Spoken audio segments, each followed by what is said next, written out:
that in my body there are two inherent rhythms that I can tap into constantly. One of the heart and one of the breath. And so here, as I said, I'm a little excited, I'm a little caffeinated, my heart rate's a little bit elevated, but I'm here with it.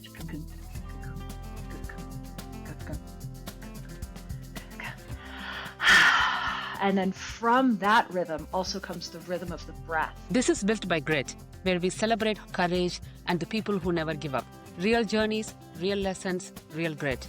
Let's get started. I'm your host, Deepa. Welcome back to Built by Grit, a space for persistence without pressure, dedication without force, and the quiet act of returning to your work until the practice begins to feel like a play, and the play becomes a meditative process. Today, I'm excited to introduce someone whose work with the handpan has inspired so many people to reconnect with creativity, presence, and flow. Handpan music has a way of stopping you in your tracks, soft, hypnotic, almost otherworldly.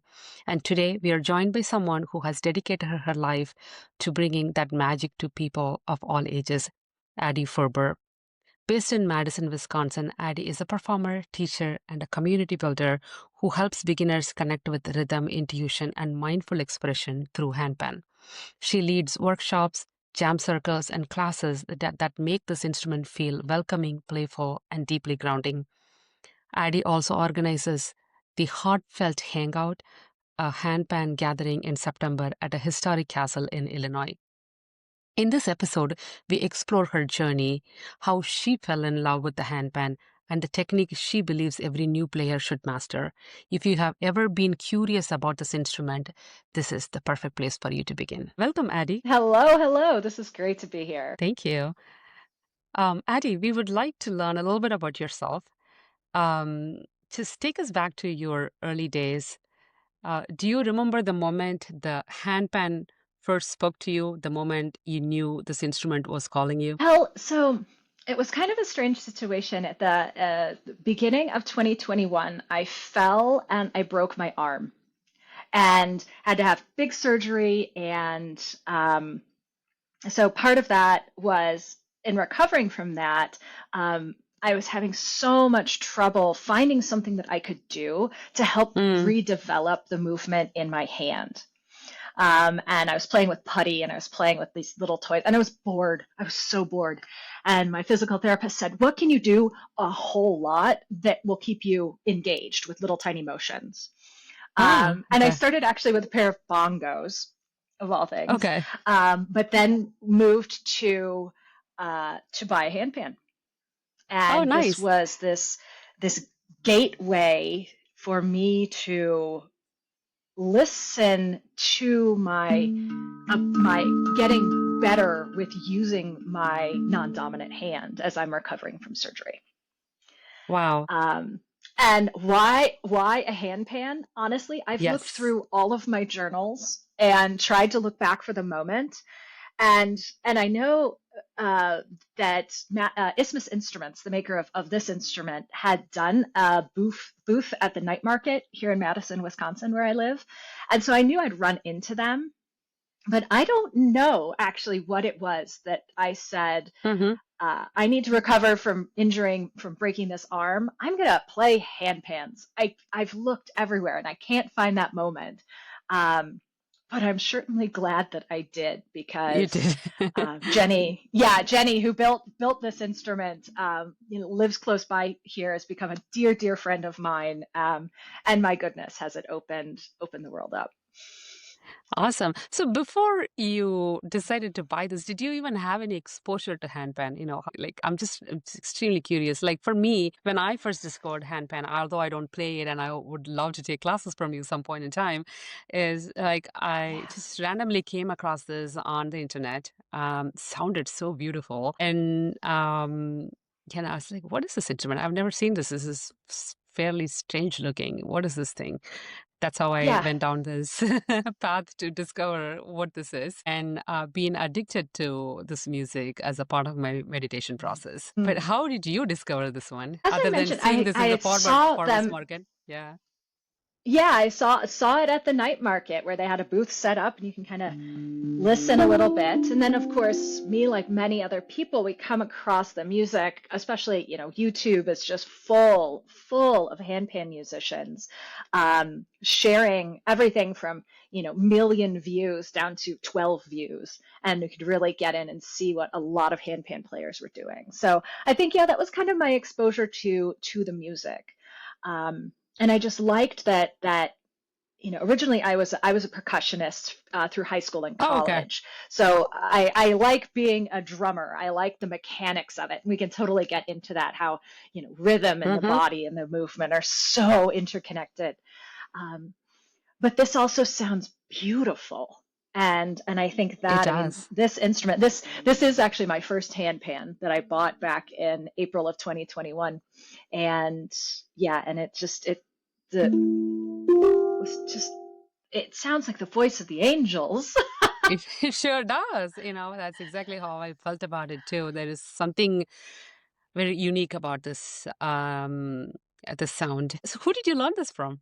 Or did you just pick it up on your own? I learned a lot by myself. So I had Okay. some of those kind of rudiments from learning percussion in high school and college. So I know things, Right. how to drill, how to pick up a rudiment, how to divide rhythm down into little doable bits, called rudiments. Um, and yeah, but primarily I was self-taught, and sat here in my studio slash office, uh, just go and play and develop and learn some more things. Since then, I've learned from so many more people, informally and formally, in being a student as well as a teacher, and also gathering with the community to learn one on one, face to face from people that way as well. Nice. That's fantastic. And I'm guessing that you probably have a really good community of handpan instrument players in your area wherever you live in Madison. Yeah, yeah. Because when I started, of course, I didn't know anybody, and I connected incidentally at a just community drum circle. I brought my handpan to drum circle, met Uh-huh. another handpan player. We ended up forming a group and starting a practice group together, which now 3 years later I'm still running. I was actually at that Monday evening. Um, Nice. and yeah, and getting connected to more and more people, who are also similarly just enchanted by this instrument and fascinated and drawn in and wanting to play and learn how to make it really sing. That's fantastic. So before we dive more into your journey and how you push through some of your challenges, I was wondering if you could play maybe like a small snippet of something that you created with the handpan. Yeah, yeah. This is ooh, I'll play a little bit of a piece I call Dune. Okay. Um, oh, and pardon me, I have to pop off an ear so I can hear myself. Sure.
That was beautiful. I'm feeling goosebumps here. This is so beautiful. Kind of the thing that you're missing as you're listening here is that the handpan, nobody really shows you this, but this is what the bottoms look like. And I've got some grippies here to help it, but there's a hole in the bottom. And uh, there's constantly sound and energy and air coming out as I'm playing. So you're hearing everything that's coming up from the instrument into Uh-huh. my headphones, but you're missing the other half that I'm hearing, which is the sound that's going down and around and filling the room and in fact vibrating into my body. Yeah. Wow. Yeah, I it's wonderful to have it live here and touch it. I can imagine. And, we've only been talking for maybe like 8 minutes now, and you already convinced me that I need to invest in this one. Awesome. So, Yay, one of us, one of us. uh, and Addie, I would like to learn a little bit more about you, in terms of, your journey on just music and life in general. And, you're learning or a niche instrument, and it might take a little bit of a self motivation to get there. What did that look like for you? Yeah, early on I had so many fears, like just so many and so much of that early phase was learning how to break those fears. Mm. And really face them and challenge a lot of my assumptions. For example, one of the first things that I was so afraid of is that I was annoying everyone. Right, because practice is not performance, right? Performance is this well manicured, put together, planned thing, intentionally Right. designed to share with someone. But I'm practicing, which sometimes is there's like this special little spot right here that I learned if I hit it just the right way, it makes this great sound. But the process of finding that little spot was me just tap, tap, tap, tap, tap, tap, tap, tap, tap, tap, tap. And so I was really afraid early on that I was annoying everybody when I was practicing. And I would ask, and I would just say, like, let me know if it's too much. Let me know if I'm bothering you. Let me know if it's too loud. I even had with the other people in the house, I even set up a secret password. It was the Aardvark password, that if it was too Uh-huh. much, they could just text me Aardvark and I'd shut it down. That's funny. I think we all work out some kind of an arrangement with the family. In my case, I trained my family to accept the fact that I'm loud, and I sing loudly in the house. And if it bothers them, they're welcome to go outside and play. Was Yeah. there a moment where you probably questioned your progress? What helped you stay committed instead of giving up? Well, the simple answer is no. Is that I Good. love handpans. I love, mwah. I kiss my hand. I love playing hand. Like, it's just, I can't even express the overwhelm. Yes, I love you too, puppy. My dog's right Oh. here with me. Um, and so that drive, that love has carried me a long, long way, but it's not without bumps. Hmm. Early on, like when I would perform in front of people, the fears that just crept in after a performance would set me back for usually a few days. That I would set Hmm. back and I just go, oh God, is this what did I do? Is this what I want to be doing? Am I, these doubts and these fears and these anxieties. Um, they, but they weren't ever overwhelming. They weren't ever more fear than love. It was Yes. always that, the love of this, then the practice of it, and now the just I don't even know that dedication or that it is what I do now. It And is so I what you don't, do. It's part of your life. yeah, yeah, Absolutely. yeah. I brush my teeth every morning. I play handpans every night. Nice. Nice. Now that's how it has to be, right? Like you kind of like have to integrate it with your life. One of the things you are known for is helping people access flow. From outside, it looks like effortless, but we know there is so much courage and perseverance beneath that ease. What kind of practice and consistency sit behind that seemingly effortless sound? Yeah, yeah. I think one to give you a little tour. This is my studio, Yeah. or my office, or my music room, um, and in this space, I've done a lot to get rid of all of the barriers to practice. And so my stool that I'm sitting on right now is kind of always in this room, right available for me to just sit down. My instruments, it's a bit messy. I don't think I'll do show and tell right now. But I actually opened up a closet in this room and installed shelves so that my instruments aren't in a case. They're not tucked away. They're just sitting right there. And so when I want to play one, I just grab it off the shelf and just go right into playing. And so, having the barriers just be as minimal as I can make them makes it easy for me. Just whenever it comes to me that I want to be playing, I can just play. Nice. To be honest, if I Nice. had to take an instrument out of a case, that would be enough of a barrier. So I try and eliminate all the barriers I can. Yeah, that makes a lot of sense, limit the barrier and, reduce the friction, so you don't have to Mhm. struggle to get into the flow. Along those lines, are there days when you sit down to play and the flow just doesn't come? What do you do on those days? Oh yeah, all the time, all the time. Oh my gosh, yes. Yes. There's some days that my practice is one note and that's it. That's what I got. Mhm. Some days that the practice is very rote. That I mean, I'll have days that I just play the same 12 notes just over and over and over and over and just fall into that repetition. Um, and then there's, and there's other days when I sit and I get lost and I go on an adventure and I discover new beautiful things and I'll look up and oh my gosh, hours have gone by of just being lost in the practice. So it's variable. And I think the thing is that I always am doing the practice with where I am right now. Mhm. So Mhm. if my energy right now, for example, I've had some tea, I'm talking to somebody new, I've got kind of this high light energy. And so my practice, I'll take that energy and just be present with that. Where I am right now is where the practice will be right now.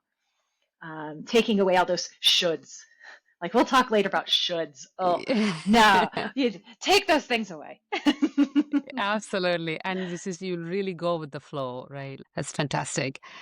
Is there any technique you personally felt like it was complicated or you struggled with for a long time before it finally clicked? Oh, I actually have. This is so there's this thing with handpans where like doing drumming stuff, even really fast drumming stuff. I mean, we can do all this fast drummy stuff. When it gets really hard is where I have to split my brain to split Mm. my hands so that one hand is doing something and the other hand, and I can't talk while doing this because this is complicated brain stuff, but the other hand starts doing something totally different.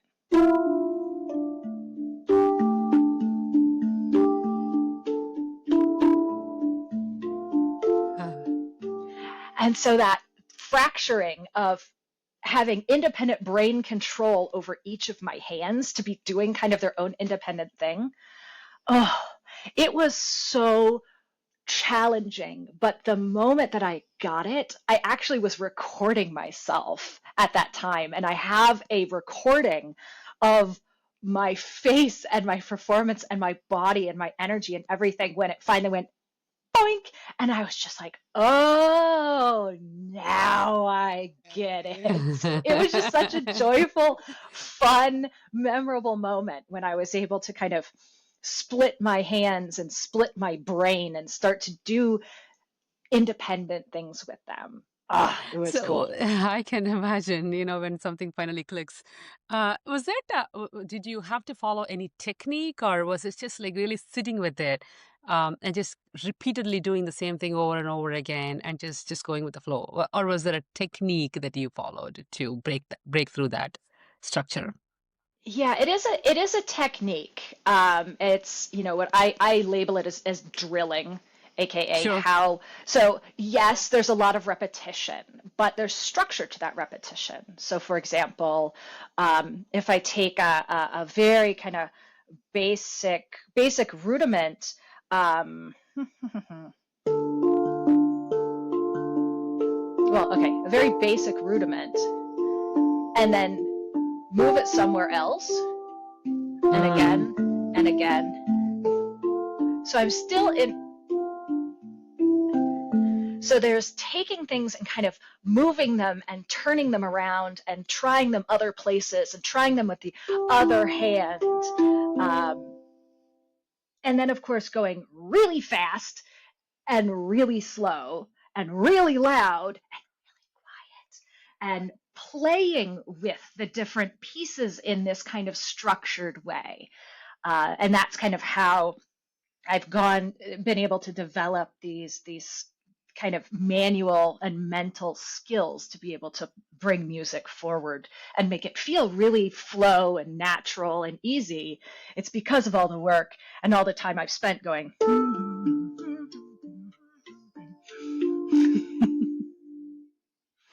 Absolutely. You mentioned structure and free flow in the same sentence. So I'm tempted to ask this question. How do you balance free flow expression with a structured practice?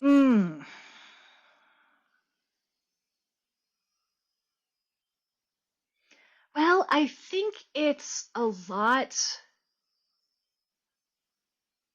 For me, it's being very aware when I'm in that structured practice, being really incredibly aware of my body and my Mm, emotions and my thoughts, um, because drilling that structured practice can get incredibly frustrating.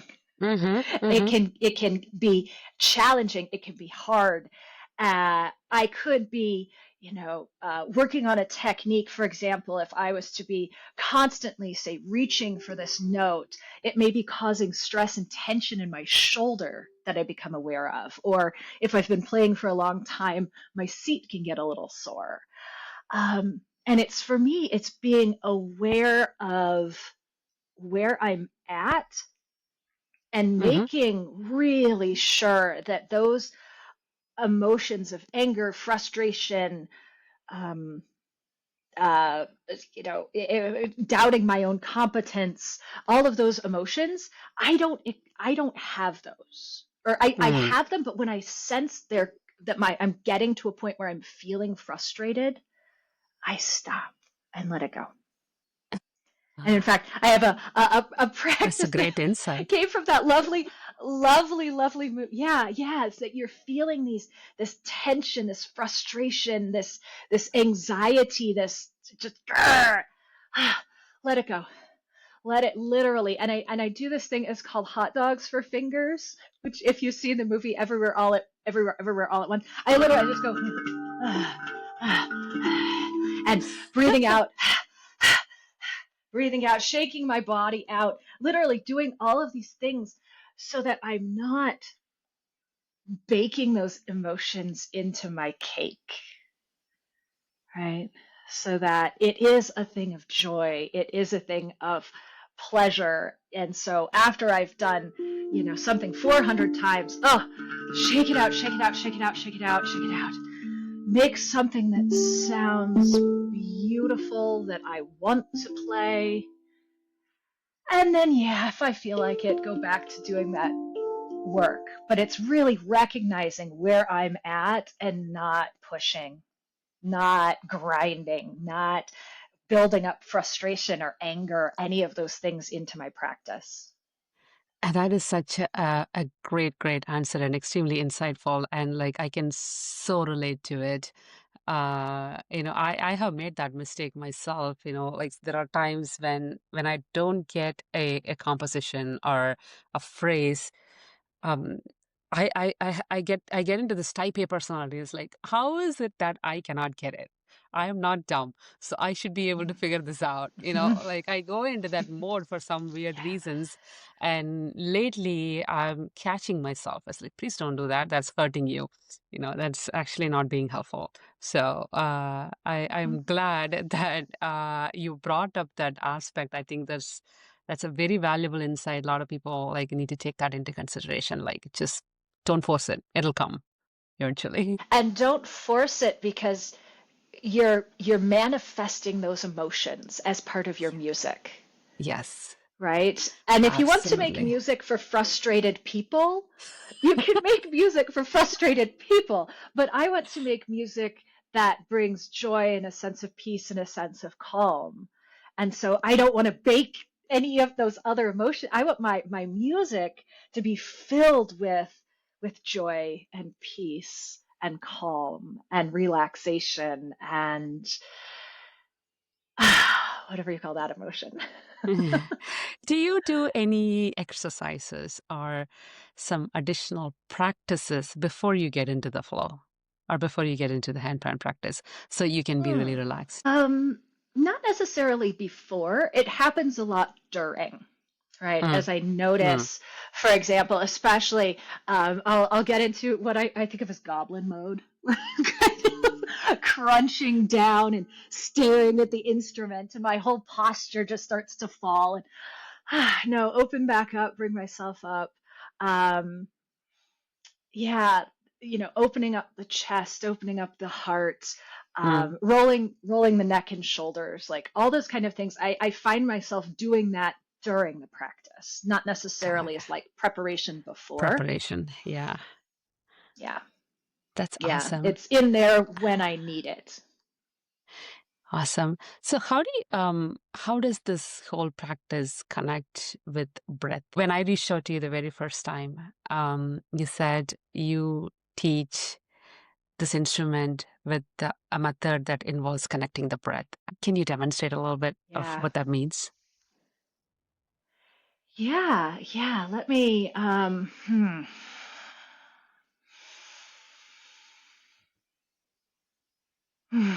Well, I guess that's kind of the demonstration, centered, grounded, put my feet down on the floor. Mm-hmm. I think for me that in my body there are two inherent rhythms that I can tap into constantly. One of the heart and one of the breath. Mm-hmm. And so here, as I said, I'm a little excited, I'm a little caffeinated, my heart rate's a little bit elevated, but I'm here with it.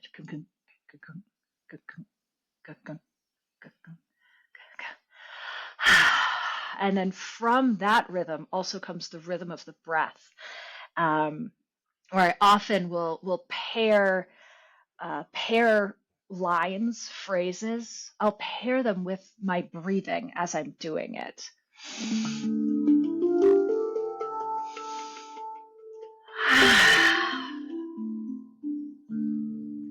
Right. So higher notes I associate with kind of a full upper part of the chest, and the low notes very much the kind of belly supportive breath down there. Um, and and the other part of breath that is just so critical is for me, the exhale is the release, right? It is the Mm. release of tension. It is the release of stress. It is the release of air. It is, but for me, very much my body coming from a somatic yoga practice, a practice of training your parasympathetic nervous system Mm-hmm. to rest and digest. And much of that for me has become deeply connected with the breath because I've learned that, and I learned the hard way, Mm-hmm. that if I'm going to play with tension in my body, I'm not going to be able to keep it up. That tension fundamentally, especially in musicians, handpan players especially, we use these muscles in our forearms a lot. Mm-hmm. And carrying tension here is such a detriment to playing, and not over 20 minutes or an hour, but over a year, over 10 years, eliminating, relaxing, centering the body. All of that is so important to the long-term practice, to not do damage, right? Because we know about repetitive injuries. This is a Mm-hmm. Mm-hmm. very repetitive motion, and repetitive injuries are common in musicians.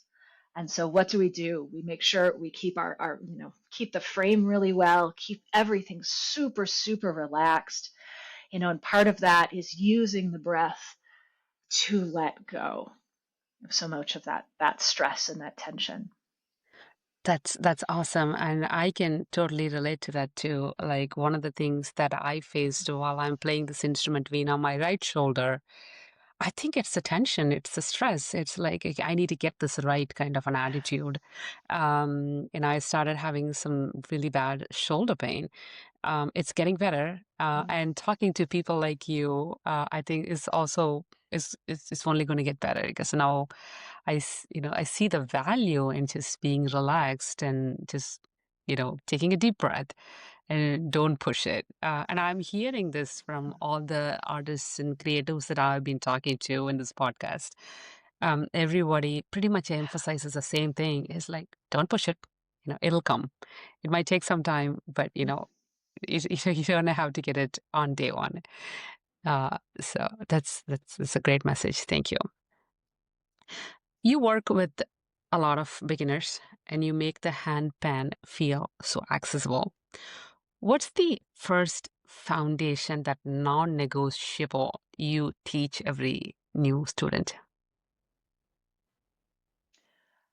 For me, we start day one with balanced hands Okay. because What does that mean? very, very few of us. So, balanced hands means that most of us have a dominant hand and Mm-hmm. a non-dominant hand. Mm-hmm. And when you're learning, your dominant hand can usually do 80% and your non-dominant hand about 20%. Um, Hmm. and handpans are round, which Right. means the ability to access the whole instrument is really based on working intensely with your non-dominant hand from the very beginning to Hmm. make sure it can do all the things your dominant hand can do. It's very Got different it. than, my friends, for example, who are cellists or guitarists, that they intensely train one hand to do one thing, whether that's hold the bow or play the strings. The other hand Right. is on the neck or the fretboard. They Yes. train the really specialty things, and handpans aren't like that. We have to have balanced hands. And so every exercise that we start out from day one is we learn basic things: ding, slap, ding, slap, ding, slap, ding, slap, so that our hands are always working equally. Got And it. it has wonderful, wonderful benefits farther down the road as a beginner as you develop both hands equally. Also has really Yeah. good benefits for your brain too, because most people don't do fully hand symmetric things. And that's a mental skill that I think has a lot of really interesting benefits. Got it. And have you ever taught kids this instrument? How is the reception among the younger generation? I haven't taught a lot of children. I think that's because handpans are, I mean, they're both strong and delicate. Mm-hmm. And for children, the ability for them to kind of control their muscles and Mm. not hit it too hard, or hit it with a bony part, or worse, they don't make little tiny handpans for kids. They're trying to play on a full size handpan where their arms literally don't reach over the instrument. So I haven't taught a lot of children, no. Okay. I was just curious. I have a 8-year-old son myself. I was like, I was thinking, how would he react to something like this? From the Mm. experiment. We'll see. uh, so, one question that I've always had in my mind, when I pick up a new skill, I'm like, I want to see progress. It's like, going to the gym and thinking that I'm going to lose 10 pounds in 1 week. It's just, we all are looking for fast progress. Um, how do you guide them? Like when somebody's coming to you, what's your process like? How do you set expectations? Yeah, I think for me, I never get in the way of somebody's creativity or somebody's drive. That if that's their passion, if that's their go, go, go energy, I want to be right next to them, go, go, go with them. Mm-hmm. It might not mean wild immediate success, but if someone is bringing that passion and that energy, I want to preserve that because that is such a gift Mm-hmm. that to have love and drive and passion. So I actually like it.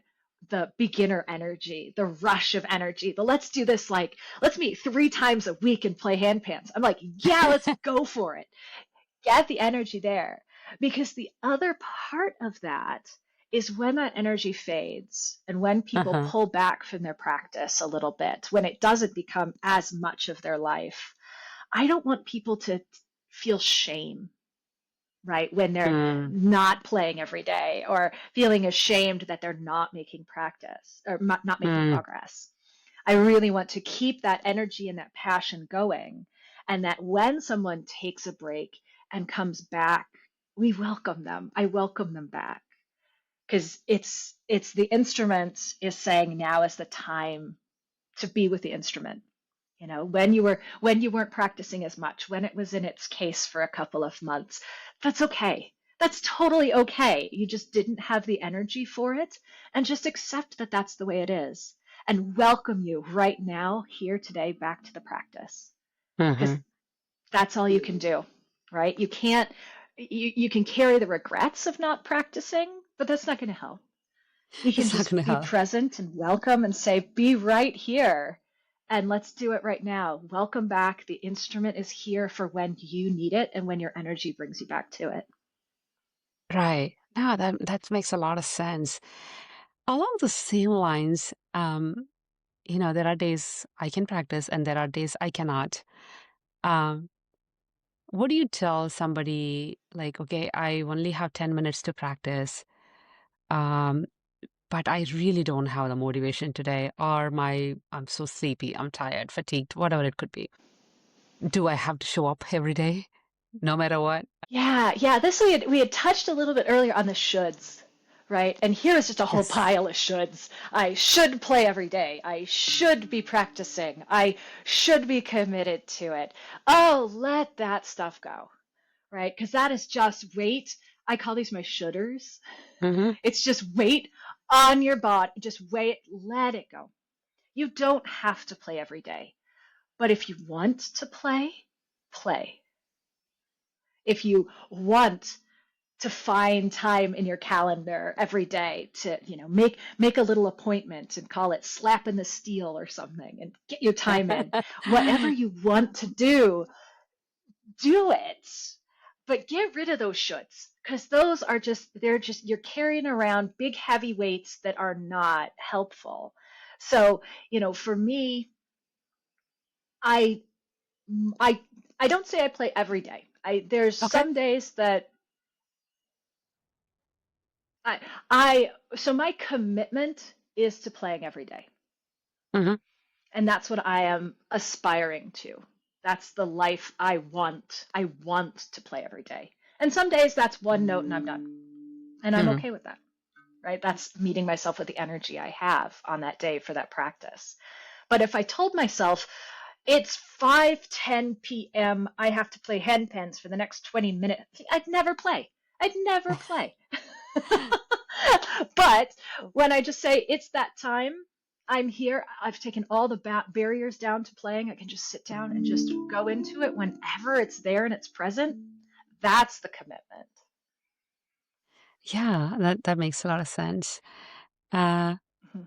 you also conduct workshops and community events.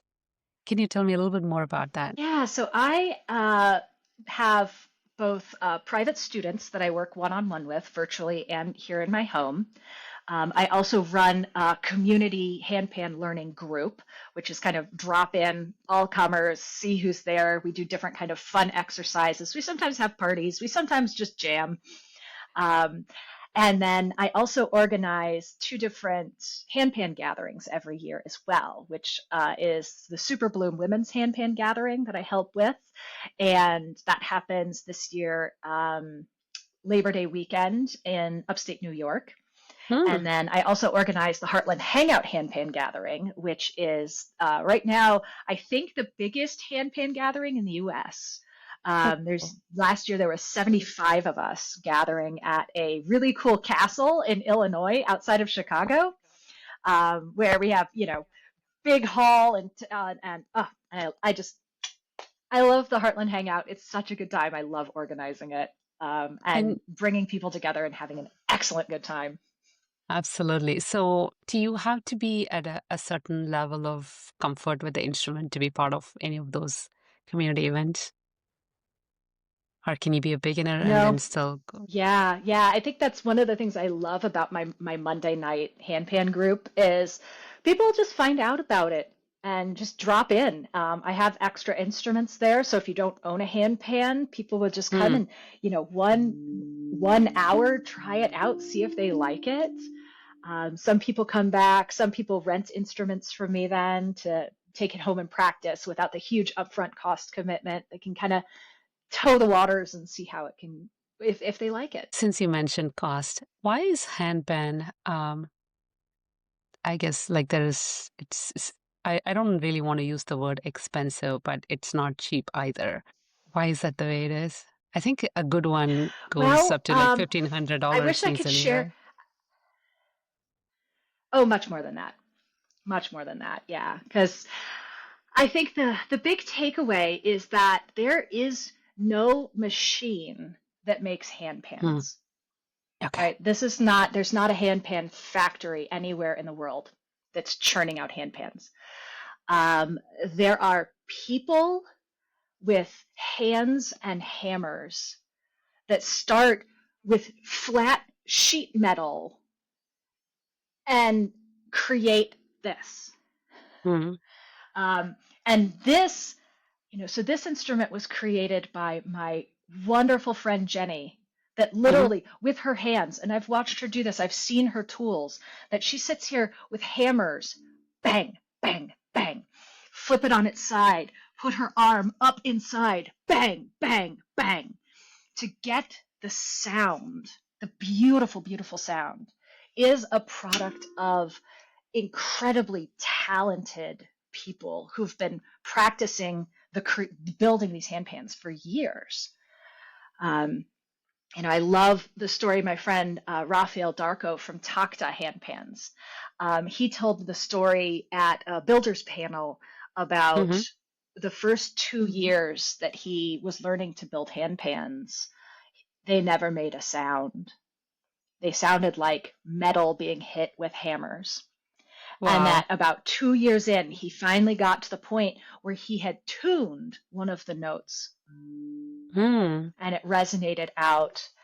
And he said he wept with joy because it spent so many years making the sound of metal on handpans, which is a sound of metal on metal, which is a Hmm. terrible noise, to then Yes. hear a beautiful note. So your question is, why are handpans so expensive? It's that my friends made my handpans by hand. I asked them to, right? This is my first one. This is a stock instrument. This is what's called a D Celtic, so it's a D minor scale. But the rest Hmm. of these, I found friends that build handpans that built this instrument for me, and I went on Venmo usually, and I sent Hmm. them money, and I got an instrument. Right. Hmm. So it's very unlike most other kind of industries where if you're talking about, Martin guitars, there's luthiers that are working in factories with machines that help build everything.